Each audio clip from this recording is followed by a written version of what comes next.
Hey guys, it's the True Aquaman and the Heiress to the Dark Knight on another adventure. We're heading to the Bronx in New York City to celebrate International Batman Day. So, follow along.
Alright guys, so we're on board, ready to go, self it in, getting ready to watch a movie, and enjoy the flight.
For arrival, first check-in off. And the adventure begins.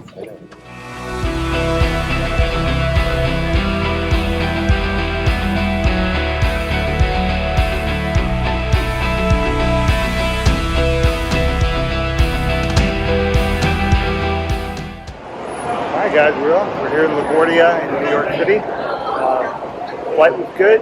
Nothing to complain about. We watched the Jurassic Park movie, and now we're just waiting on our ride.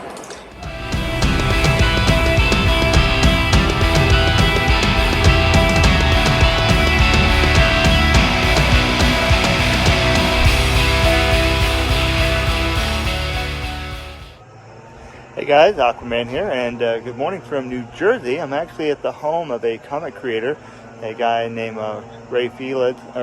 Felix, and we'll be talking to him later on. But today, again, we're just getting ready to head out to Poe Park in the Bronx, New York, to celebrate Batman Day. But for now, I get to enjoy the beautiful scenery and the mountains in the background here in New Jersey. So, all right, we'll catch you guys on the way. All right, guys. Well, right there is the high school that Bill Finger, Stan Lee, and a bunch of other historical creators went to. And the name of the high school? Clinton High School. So that is Clinton High School, guys, in the Bronx. All right, guys. So we are currently in the Bronx, and over here where we're about to go is Poe Park. And not sure if you can see the sign over here. That's Bill Finger Way. And you'll see much more of that in a bit. So, all right, we're just about to the event. Yay!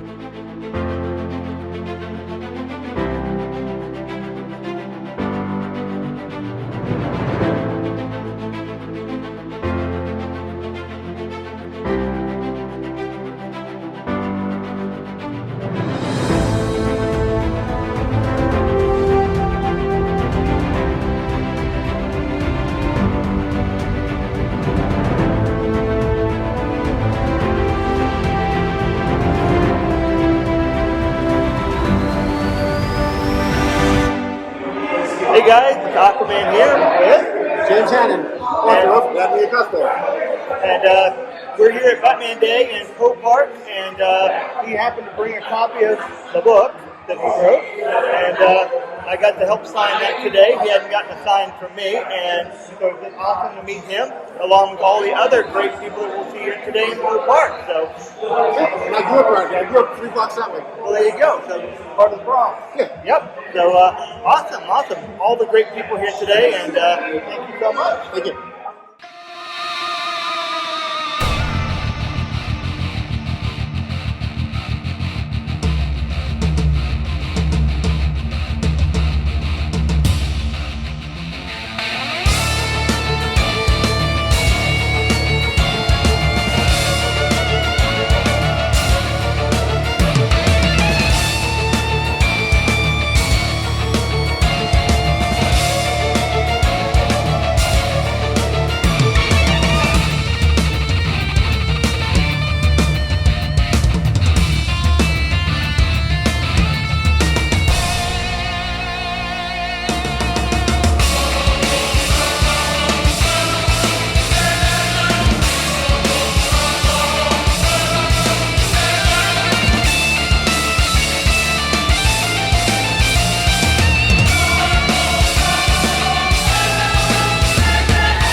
Favorite Batman?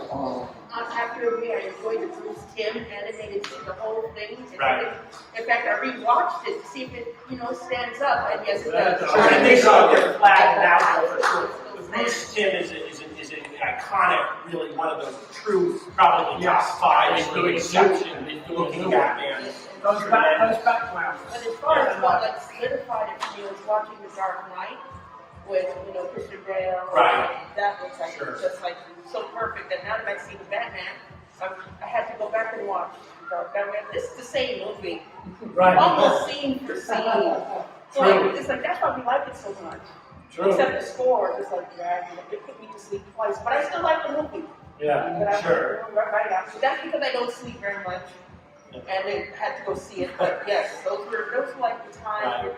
I love the fact that first Dark Knight film with Christian Bale was so Batman that had the essence, but it was still film Batman. Right. There were elements that sort of make sense, which I always think, it seems anti-superhero movie, that they can't keep their secret identity as easily, so that they don't even try. I actually thought made sense and kind of worked, and obviously, which we're going to get to later, debatably the greatest Batmobile ever. Right. In the top. My favorite Batman is definitely the late 70s leading into the early 80s Batman when Michael Golden was drawing a lot of one-shots. Walt Simonson did a whole bunch of stuff. And the Marshall, of course, the Marshall Rogers, Steve Englehart run is just the best of the best. But I love Batman in that era because it's like Bruce Wayne goes on a yacht, somebody gets murdered, Batman shows up like Columbo, solves the murder, and everybody's like, where's Bruce Wayne? And he comes stumbling out of a linen closet like, oh, I was passed out drunk in the linen closet. And everyone's like, oh, Bruce, you old bore. I love that era. The art's so vibrant. I think it's, it's after, obviously Neil, doing the whole, Ra's al Ghul stuff, but, brings in Hugo Strange that era, and Robin starts coming to his own as the Teen Wonder, head of the Teen Titans, and then that leads into New Teen Titans and leads into Batman and the Outsiders, which is a great era of the early 80s. Absolutely. I get it philosopher. Mr. Kent. That's the Bruce Tim Batman. Right. Because that stylish noir feel it gave me. You saw from the very opening, that opening credits always gets me. That punch was Yeah, without that punch. was like this watching like back then. I don't want to date myself. When we used to have those Dick Tracy cartoons. Right. It kind of gave me that like, wow, hey, updated Dick Tracy cartoon, but you know, this Batman. So, What was so right, that was what made that animation series work. It's similar to what I'm saying about the Dark Knight film, was the essence of this character was incredibly well captured, and yet it was, you know, still in conception. It was, then I always feel like, you know, I like to say Adam West, right? I love, in many ways, Adam West, certainly from a media standpoint, is the greatest depiction, most Batman of Batman, because he looked like Batman. They understood the basic original premise, which he looked like Batman. He was wearing the same. He had the Batmobile. He had the belt. You know, the bad guys all looked the way that they were supposed to look. And even though it seems silly, there was a slew. And again, most of us are in that age. Arnold Preminger was Mr. Freeze. Right. I mean, one of the great directors of the golden age of Hollywood. Don't forget Eli Wallach, my friend. Eli Wallach was in it. And interestingly enough, with that, which we're going to get to later, Bill Finger wrote an episode Right. of that, which is a fascinating thing about the DNA of that show. But while we got you there, tell us how you first discovered that, when you first became aware of the character. When I was, this is how I got developed interest in drawing comics. My mother first introduced me to Fantastic Four and Marvel stuff. That was my mother. Right. So my first exposure to Marvel was, like I said, my mother bought one comics in the corner store, and it was, like I said, Fantastic Four, whatever, Black Panther. My father, seeing how I was getting so much into it, he started doing the same thing on occasion. Pick it up. And one of the first things that popped into mind was he got me, I think it was a giant set, and it was an introduction to Man Bat. Yeah. And I'm looking at it, and this is when I'm starting to learn the artist names and everything and getting involved into it. And I'm like, wow, I can do this. You know, and I'm looking at more stuff and everything. And I'm like, oh, Batman's cool. This isn't Batman I'm watching on TV. It's like, you know. And again, it was like that nice noir feel to it. And you know Neil Adams, he just sucks you into the page. And I'm like, wow, I think this is it. I'm loving Batman right now. There's something fascinating about, by the way, when you talk about the DNA of Batman and what makes it enduring, is the fact that you would then go Man Bat, and now you would have this other character that is also And that's what got me, because I was like, wait a minute, did this spell it wrong? And Batman without his shirt, he was getting attacked, he was chained down. And you look, I mean, that character, like, you look at that character on those Neil Adams illustrations, like, this guy looks like he could really fly. And if you saw him coming out of it, and that's another, the great first episode of Batman the Animated Series, Man Bat's the bad guy. Right. You know, and yeah, really striking. And you wonder why, in the movie, why did we do Man Bat? We had to see the Joker again. Julian, jump in there. Yeah,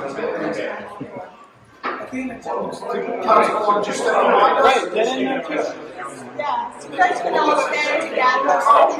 That would be great if you could go in the center, Mr. Council. That would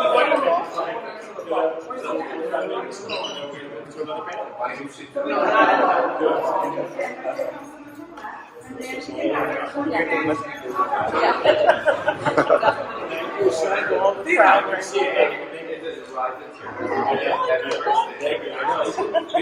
every little dog.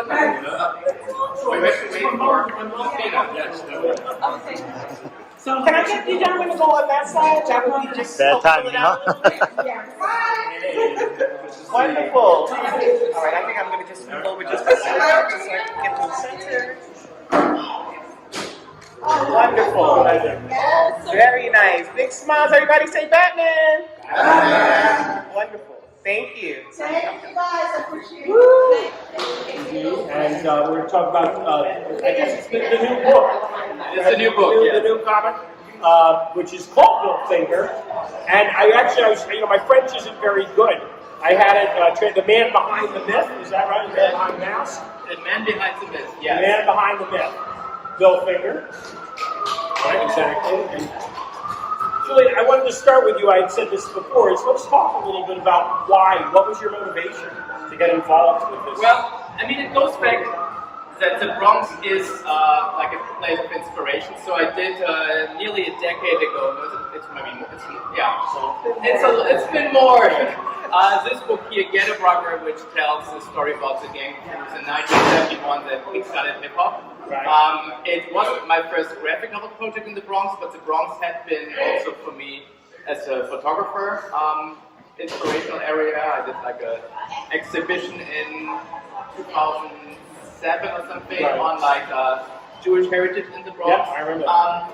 After this, I did this book on the Superman creators, and I'm really interested in like the forgotten and creators. And Bill Finger obviously is like one of the most iconic. And thanks to Ray Felix, we met actually here down the street at the Bronx Public Library, and Ray was giving me a ride back and Athena, and we were chit-chatting, and I was at that point not aware of like the whole Bill Finger story. I think Mark's book came out around that time, and so we were talking about doing this. I mean, this is again like took over 10 years to really get it into a book just came out in France, and it's really like one of these really origin stories that fascinate me. Actually, in the book, there's a little documentary. I just want to show this because since we're here, there's also a picture from the street renaming. Right, the Bill Finger Way. Yeah, the Finger Way. Right. Athena Finger did like a preface for this book. I mean, she shared like family photos and so on. So it really is. I mean, it is. I wrote it, but it could have not been done without it. And it's the story of Bill Finger. So it's actually 3 stories in one. So I decided I didn't want to do like a straight up story. So the framing device is actually Athena. She, in the opening scene, just showing it here, is in school, and it's a story she told me that she had to write about her family, and of course she tells that the story that her grandfather created Batman, and as you can see, even if you don't know French, you can see from the reactions of the other kids that they didn't believe her. So the framing device means also at the end we go back to the story, and she's actually picking up her own son, and also nobody's believing, but then she gets a call from someone who researched this. So this is the second story, is really the research story of Marx, really trying to find the story. And then there is, of course, the story as we showed, and I'm going to open page 20 again, the story of Bill Finger and others to create the Batman mythology. This is Pope Park. This is Pope Park here. Exactly, it's the story. Where is that exactly? This is actually just at the fence, so over there. And of course, for those who know, the street now is of course Bill Finger Way, so it's really cool to have it. The artist, Heiress, is an Israeli up-and-coming artist. So he was here in New York, and we toured the Bronx. We went to Clinton High School to have like a thing. So yeah. Interesting, incredibly moving. I have to say, I don't want to get myself. I actually can feel myself because it is. It's incredibly moving, really. And I can only imagine in terms of I'm sure getting up. And I wondered if you didn't mind. Talk a little bit about what you knew and what you didn't know prior to this recent, uptick. Well, unfortunately, I didn't know a lot. Since he had passed away before I was born, I never met him, so I didn't get all the, Grandpa sat me on his knee and told me the story. It was known in the family, obviously, that Bill was the co-creator, but I didn't know the extent of Bill's career, and I didn't understand really the importance of certain things he did with his career, not just within comics, but within his career in general. So, learning from people who are either connected to him through working with him, or from family that I didn't even know that I had, to his best friend I got to meet, and then learning more about who he was as a person, more than just the story of Bill Finger not getting credit. And so that was something that was really amazing for me to learn. Again, I didn't know the extent of his portfolio, which is massive. So you know, I didn't know much Right. to start. And that he had been involved at the very early stages. Well, yeah, my father made sure that we knew Bill's role Right. around here. So it's not, I don't remember a time of not knowing about that part Right. of Bill. It's all the other stuff. Sure. My dad passed away when I was just shy of my 16th birthday. So again, I didn't have a person Right. to turn back to, hey, can you tell me that story again? Or do you have more stories? I mean, he was really proud of his dad. And was, you know, he was hurt when he found that Bill didn't get the recognition. So I kind of had that part of the story growing up, and even into my adulthood, after he passed away, you know, it was the subject of what do we do with Bill Finger's case? Because it fell solely upon me, unfortunately. And I was always discouraged. Right. You know, don't want to Be healthier for you to just let it lie. Right. So I mean that's kind of the way it was, pretty much up until my beginning 30s.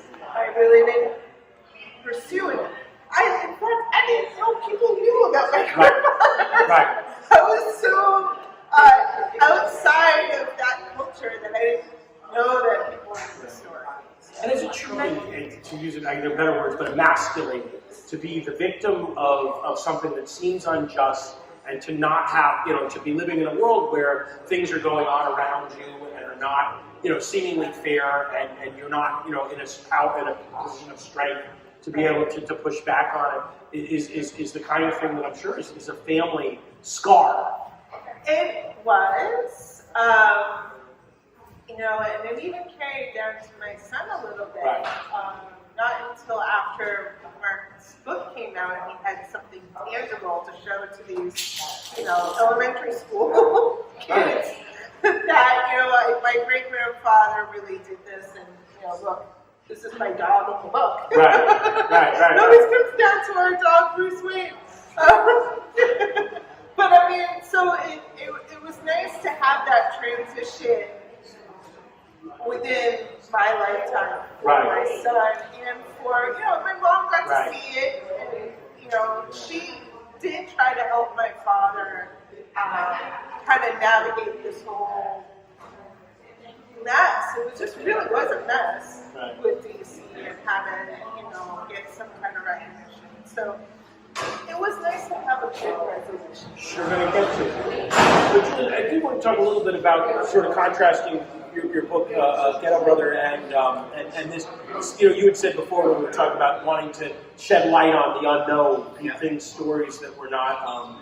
You know, so what were one of the more interesting, you know, rewarding elements of doing this for you in terms of? I mean, it was so. This was. I mean, all three books were very different. So but all three books, by the way, have an element of someone who is exactly that Simon and Schuster. Those guys, at least, you knew that they had been hosed. Well publicized that they had been hosed.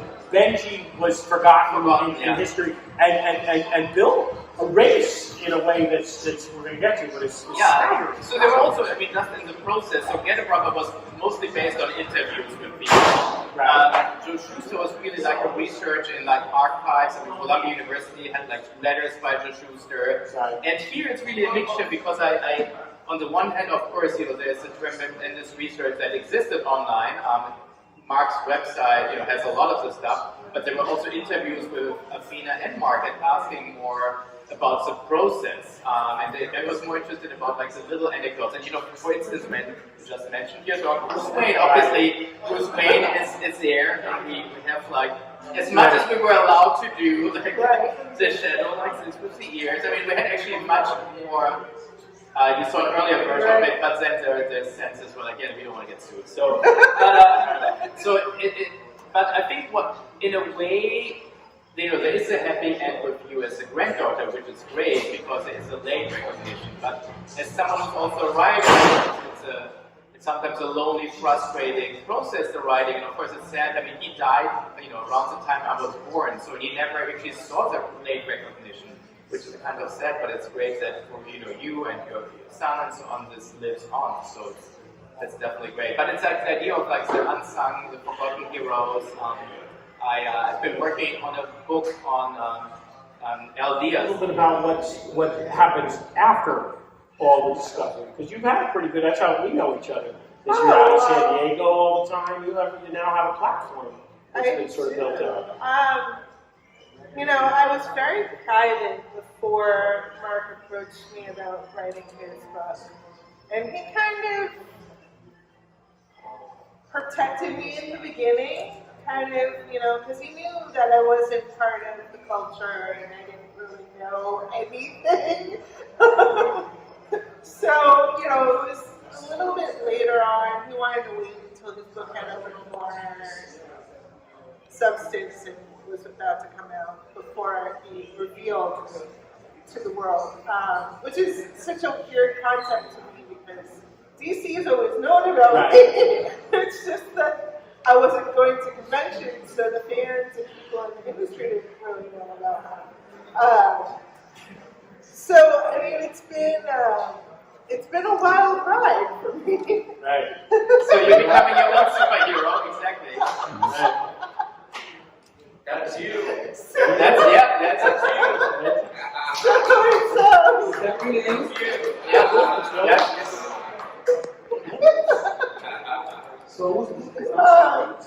I'm here for yes, but it's her family story.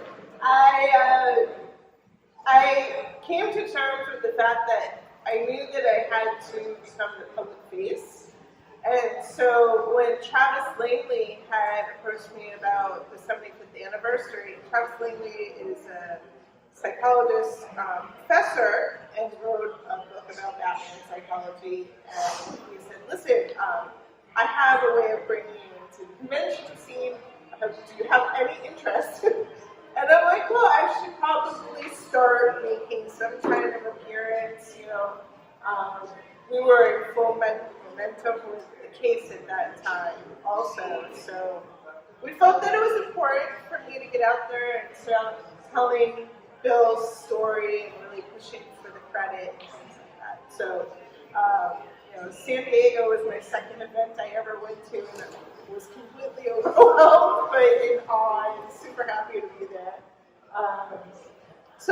It's things like that. I've had a really good community of people kind of reach out and kind of bring me into this world and hold my hand and teach me along the way. Because again, I need to learn what I didn't know. He co-created Alan Scott and Wildcat. He wrote the first Kryptonite story. He wrote for Timely, which is Marvel. What are you representing? The pre-Avenger group up of whatever. All Winners? I think so. Yeah, really? Oh, yeah. Wow. He wrote for World's Finest and some other DC obscure. But he also wrote the first, not the first, but he was the first comic writer to write for the TV series for his own comic writer. So he did the 2-part episode, The Clock Kings, for the Batman series. He wrote a couple sci-fi movies in the 60s. Green Slime. The Green Slime, yes. And Trap in the Movies is the other well-known one. And he wrote for, the Army. He wrote for radio. He did a few other TV shows other than the Batman show. He had a real career. He was a starving artist and had to eat and pay for rent. So, he really was a man of his craft, and he was a writer, and that's what he wanted to do. And he wrote Batman for many years. It's not like he was there for 5 seconds. 25 years or something. And he was there for a long time. Which is one of the things that's interesting about the story. It makes it very dramatic. Is the erasure that went on with him, which is interesting, and I think is that in the beginning, and maybe even for most of his life, it was less of an issue. Nobody knew to know that there was a big issue here, that something was rotten in Denmark particularly, because there wasn't the kind of money, there wasn't the kind of attention. the notions of work for hire, those kinds of things were kind of in play, and he was going about his business, been writing, and then at some interval, it shifted, and that public awareness became aware not so much of that Bill was being overshadowed, but that any artist of any kind was being overshadowed. You saw it in music, you saw it in comic book certainly, but you would see all these examples of an artist that was simply not getting the credit that credit was due, mostly monetarily. The ballyhooing of the name is one thing, but it was the money.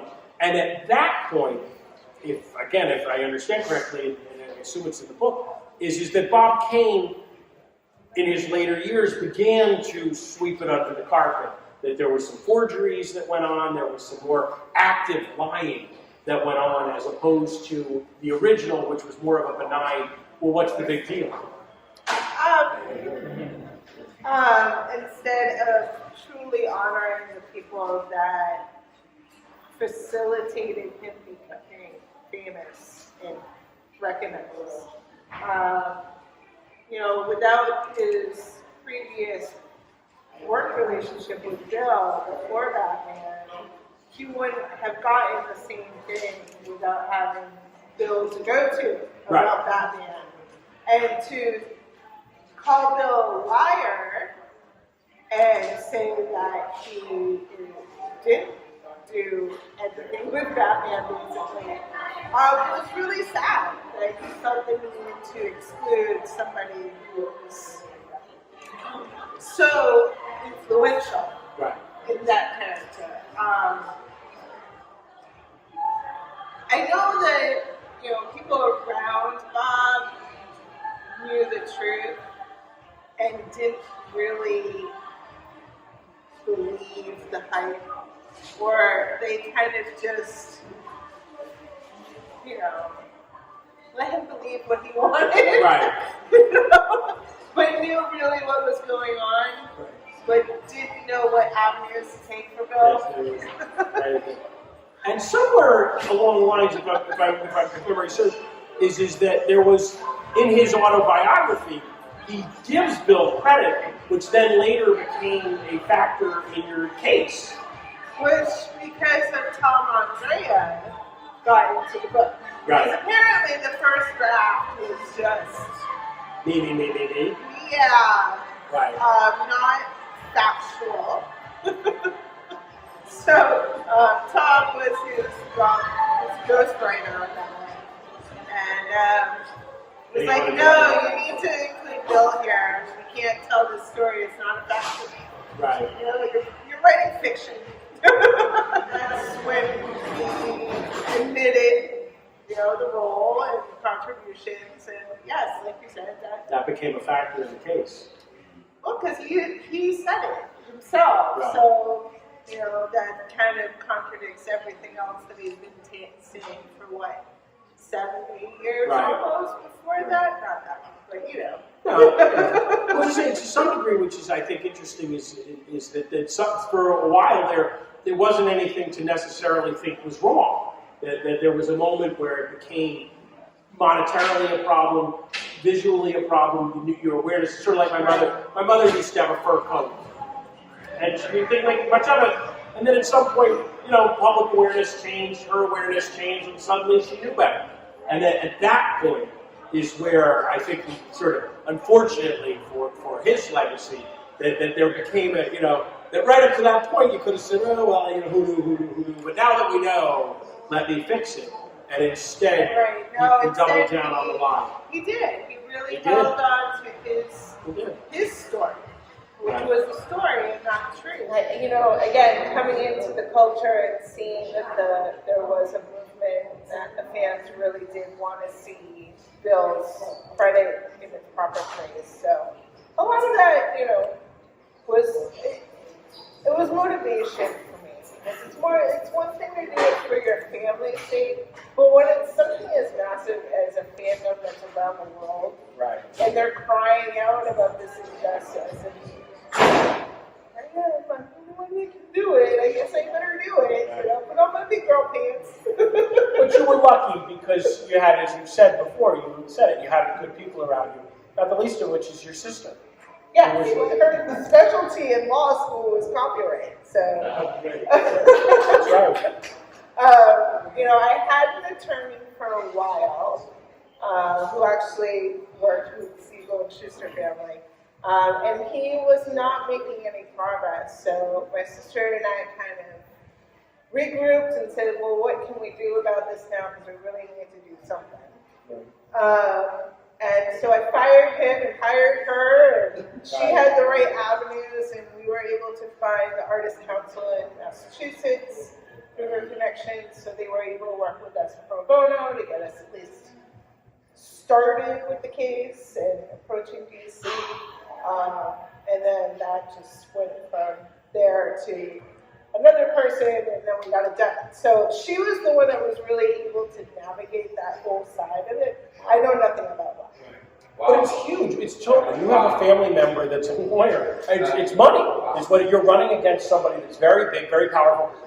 Our legal system is, a lot of it's predicated on, let's see if we can outspend you, stretch you out, stonewall you. And the only way to hang around, especially with something like this, is if you have pro bono family member or are made of money yourself, to hang around and to push back on it. In some ways, more than any great skill set, is the ability to hang with it and to do it. And I mean, it's... And it was important. Yeah, and sure. as I learned more, I realized the significance of the role in history. The pop history, our culture. I mean, Batman's everywhere. Comics are everywhere. I mean, it's the medium that a lot of people go to now. With your graphic novels. I mean, perfect thing. Instead of writing a novel, you're writing, a funny book, basically, right?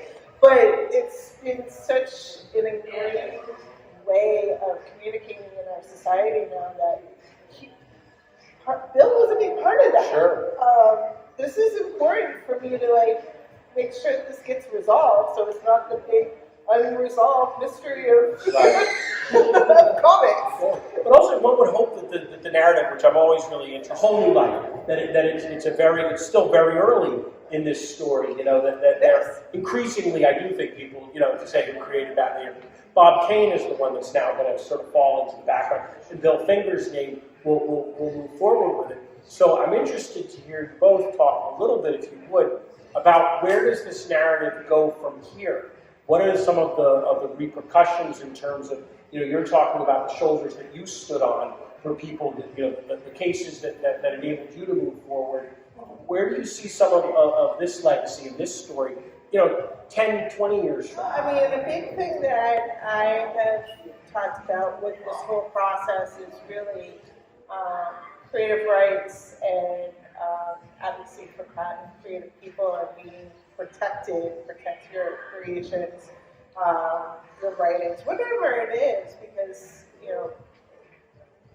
without having some kind of knowledge on how to deal with the business side of the world, as Bill obviously did not deal with, he was a writer, he was a man of his craft, that's what he cared about, but had he had some resources or somewhere to go to help him kind of, look at contracts with DC, even if it was a work contract, they still have to pay you, and that all gets written down. So, really being there for creators, and part of the legacy hopefully will be this foundation that we're trying to put together, building a foundation, which will be for creators. We're going to start with the unknown ones, show them the way to navigate the industry and be creative and still love what you do. That's what I'm hoping. I'm hoping to move forward with that. What about Bill's? When researching this, the big difference that Bob Kane had between all the others, everybody, Evan Taylor as a parent and so on, but Bob Kane's father was actually an accountant, I believe. Right. He had his father actually looked over the contracts and so on, while everybody else was happy to be published. So I think there was a big difference. And I think the whole idea of creator-owned stuff obviously is very important. I know, Athena is a theater play, and so there's a lot of creative things in it. And I hope that my book will help tell the story that in form of a graphic novel that when you are at New York Comic Con and so on, that people, hopefully when it's in English, will know the story. When I researched the Joe Shuster book, and I'm not sure exactly what year it was. Hello, everybody. Welcome to New York City Parks Recreation Batman Back to School Festival. This event is being sponsored from New York City Park Recreation Division and Council Member Police. We want to thank the NYPD, the 52nd Precinct, always show holiness, recreation staff, as well as the staff of the Parks Department. We'll get in a minute, about 5 minutes. We will be having an award ceremony. This ceremony, you need to be in attendance and pay attention. You will meet some of those famous people who have created Batman and different people that relate to Batman in a minute. So give us about 5 minutes or less, and we will be doing a citation ceremony. Thank you, everyone, and in 5 minutes, we will proceed. Thank you. Good afternoon, everyone. So good to see you all. I am New York City Council Member Oswald Feliz, and it's really an honor and a privilege to join all of you today, Saturday, for this wonderful Batman Family Day. Saludos a todos, soy el concejal Oswald Félix, concejal de este distrito, y para mí es un honor y privilegio estar con todos ustedes celebrando hoy. I want to start by thanking everybody that helped make this wonderful day possible. Let's give a big round of applause to the New York City Parks Department. Give it up! And earlier today we did a wonderful, we gave over 100 backpack kids. So let's give a big round of applause to my team, Team Feliz. Let's also thank the many organizations, including we see Link, we see the NYPD, and everybody else who is here. Thank you so much. And also thank you especially to everyone who has joined us today. Today has been a wonderful day because each and every one of you making it the wonderful day that it is. So thank you so much. Anyone that is alive today knows who Batman is. Knows Batman, has seen the movies.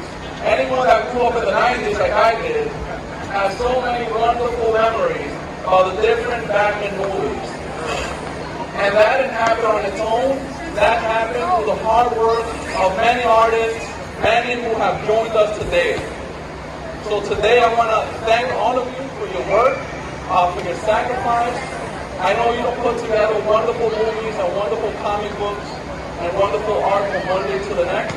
That happens with a lot of hard work, many hours, many sleepless nights. So thank you so much for everything you do. We even have a Batman jumping back. To your hard work, your dedication, I would like to present some awards to each and every single one. Start naming one by one. So Ray Felix. Ray Felix. Ray, thank you so much for your service. I wasn't supposed to be on this list, so not to surprise me. But thank you very much. I just want to thank all of those who contributed not just to the memory of Batman and Bill Finger, but those who have been in service publishing, drawing tirelessly his image. You know, I've always been a Batman fan, and I feel that a lot of the veterans were never recognized properly for being part of that history. So, in memory of Bill Finger, we award these to artists that work either DC, Marvel, or have contributed in some way as a freelancer working with DC Comics. I would also like to give an award to Athena Finger.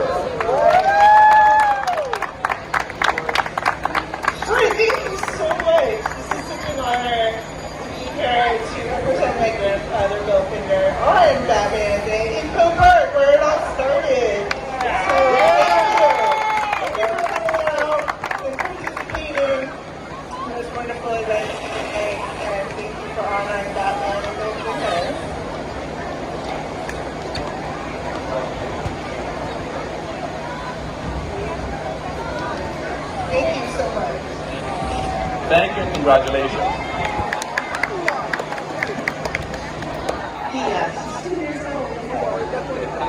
I've been drawing many TV commercial years. I know people don't know who I am. I've been drawing comics for 23 years. My first major book was Iron Man. Recently, we get into Amazon's for DC Comics. And I always say about this industry, being the first woman of color to draw the flagships, that means the big boy titles for both industries. You have to replace me. Children, all of you, come replace me. I open the door, but you need to walk through. You know, DC is my nation. This is where it is. This is where the iconic characters are. But Marvel's my home. And we all know how we feel about Marvel. So thank you very much. And wonderful Batman Day.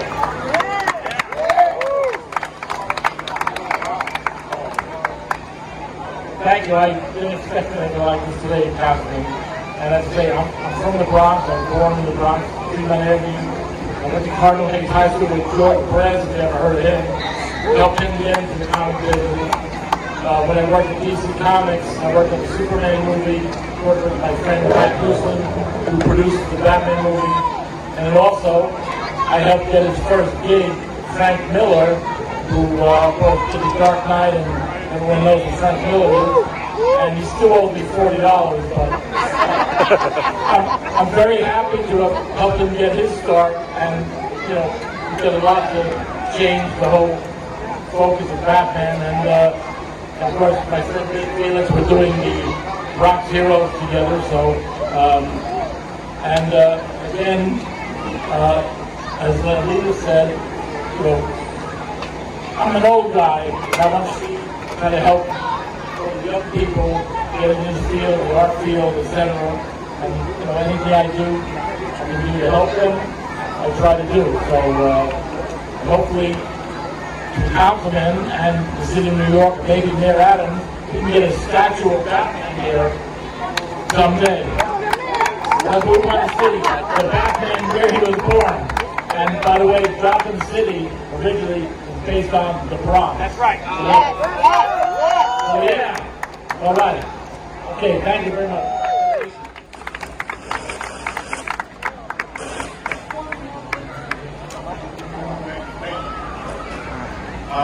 Hey, how you doing, everybody? Welcome back to the park for the summer. I'd like to thank everybody for giving me this citation. I'm an old intern of Marvel Comics, but today is DC Day for me. And as you can see, I'm going to be working with anybody that wants to have a Batman for today. I'm doing Batman headshots for free, so you can get a Batman drawing. And I would like to thank Ms. Fingers for being here all the way from another state. But she's secretly a New Yorker. Yes. And thank her grandfather for setting the theme of Batman all together. It wasn't just only created by Bob Kane. If anybody reads comics, please recognize the people that started it all. And mostly all the artwork and all the writing was initially done by artists, but also writers that also can actually draw and put things down on paper. And as you can see earlier, it was spoken that a lot of people don't get recognized for what they do. Now we have these big major companies that push out their own agenda on paper, but it's actually the creator that should be recognized at all times. Thank you very much. Always a pleasure. I'm so honored to be part of this celebration of such everything. Legally, movies, comics, video games.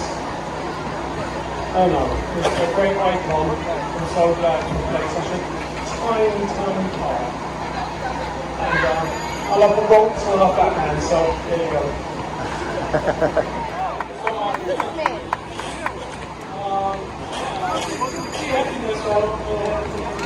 I want to thank everyone for coming out.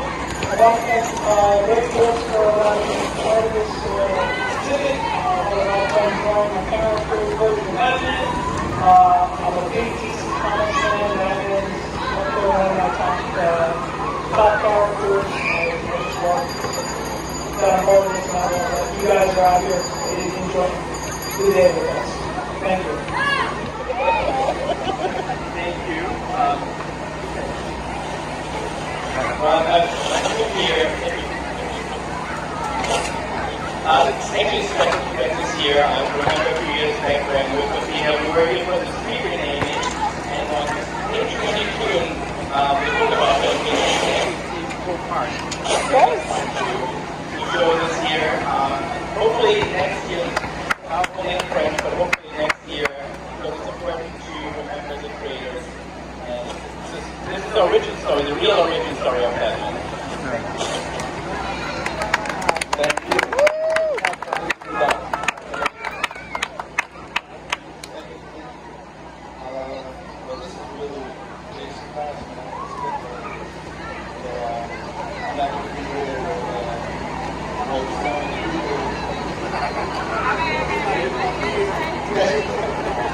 Every time people up there, when I first got to come across the bar, one of the first characters, I try to keep myself to go with Batman, so I'm here, a special moment for me as well.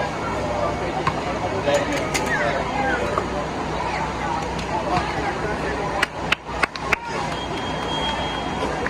Everybody, Carl doesn't want anybody to know. Me and Carl used to cry together when we couldn't draw any superhero characters. And today, we are professionals.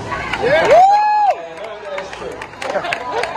And illustration. He earned his bachelor's degree from the School of Visual Arts. He honed his skills in illustration, storyboarding, comic book storytelling, and his work has been displayed at the Society of Illustrators and the Marvel Gallery, and among others in New York and Westchester. Well, thank you so much for your contributions to our city and our country.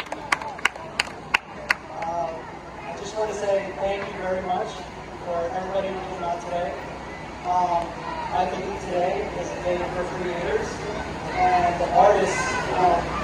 Being an artist is kind of a lonely job, and we only have one chance to pretty much capture your hearts and your minds and your souls. And our artwork is actually in the visitor center right over there. I kind of wish I had more to say. This is really, really cool, and I really appreciate it. I appreciate you all. Thank you so much. Thank you, Athena, for coming out.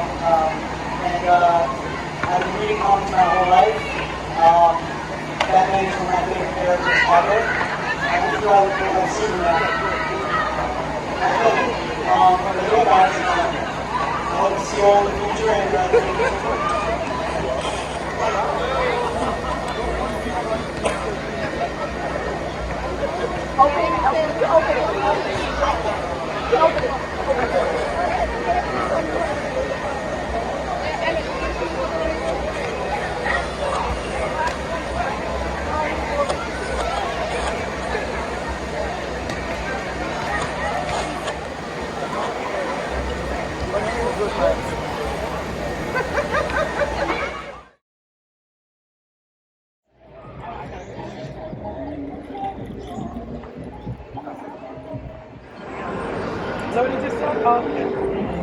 Bill Finger way.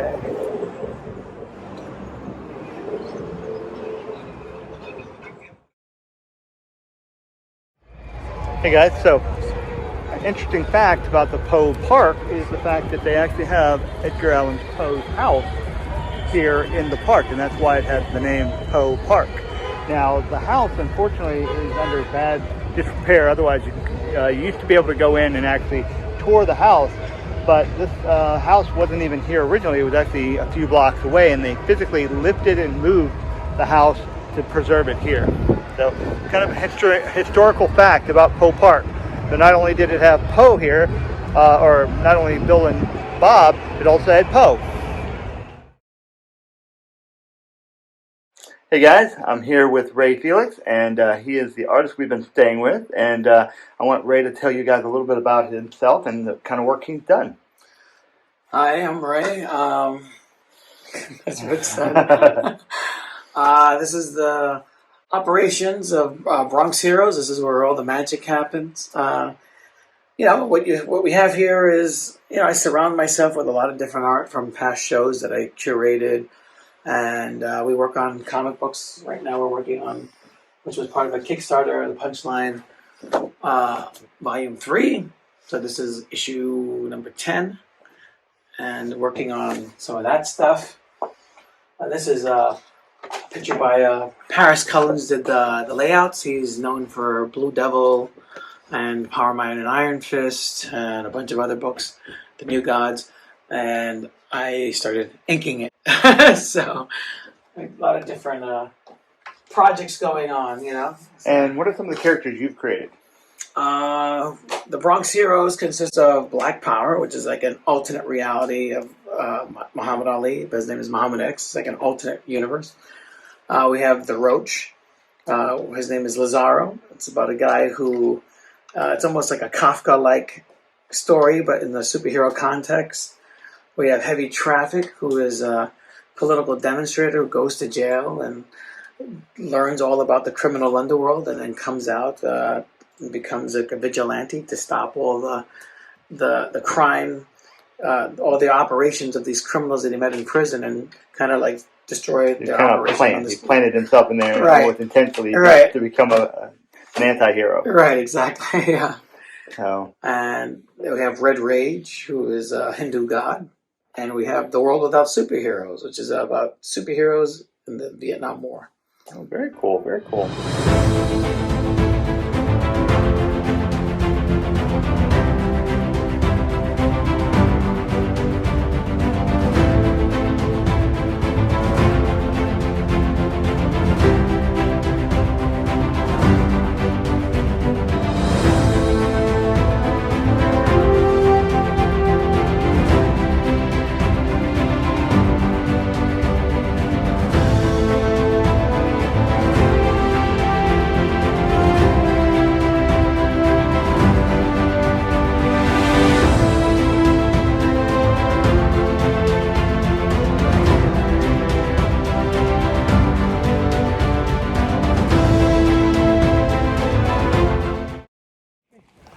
Hey guys, so we took a little side trip and up here in upstate New York and decided to go visit the West Point Museum. So let's go check it out. Here, patriots stretch a great chain across the Hudson River to stop the British fleet from dividing the nation. The post is the key to America's defenses. In 1802, Thomas Jefferson gives West Point a new mission. He orders the nation's first military academy be founded here, a place to train the next generation of American officers. The first class graduates just 2 students, but the spark is struck. A new chain begun. The first link in the long gray line is forged at West Point. The early academy focuses on training engineers, which the Army desperately needs. And as the needs of the nation grow, so grows West Point to meet them. Of duty, honor, and country. West Point rapidly becomes a world-class institution. There's cadets soon prove their worth. In the Mexican War, West Point graduates fill the ranks and guide the Army to victory. In the Civil War, they lead both the blue and the gray. In modern wars, the supreme commanders of America's armies began their careers in the Corps of Cadets. Out of uniform, West Pointers have been at the forefront of growth and innovation, engineering the railroads and the Panama Canal. 200 years of tradition and wisdom passed down to each new cadet who falls in, shoulder to shoulder, with the long gray line of officers who came before. Lock and load! We put them through a crucible experience. The entirety of West Point is a leadership lab for cadets. It's not what you say so much as a leader, it's what you do. Today, cadets come from every state and every background. From the moment they arrive, every class, every activity has a purpose. 47 months from cadet to officer. 47 months to become worthy of the uniform. West Point develops a core of officers, leaders of character who are going to serve the Army and the nation, not just while they're in the Army, but throughout their lifetime.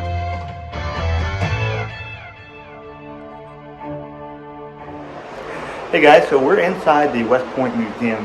This is just the bottom floor of the museum right here, and you can see this artillery pieces. You can see the Batman, the atomic bomb in the background, and then getting behind here on this level is all small arms. So you got the machine guns, you got the assault rifles, just all kinds of cool stuff. So I'm going to show a lot of photos of the museum from what we've been able to see in here. But yeah, some really cool stuff. And again, we're just on the bottom level of the museum, and there's like 4 levels. So, all right, hope you guys are enjoying.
Alright guys, well, I hope you guys enjoyed the Bronx and now West Point and all of our adventures here in New York as we celebrated Batman Day with a side trip to the West Point Museum. And if you haven't already subscribed, please subscribe, hit the bell notification, you know what to do, and we'll catch you guys on the next adventure. Take care. Please subscribe, hit the notification bell, and leave a comment. Thank you so much.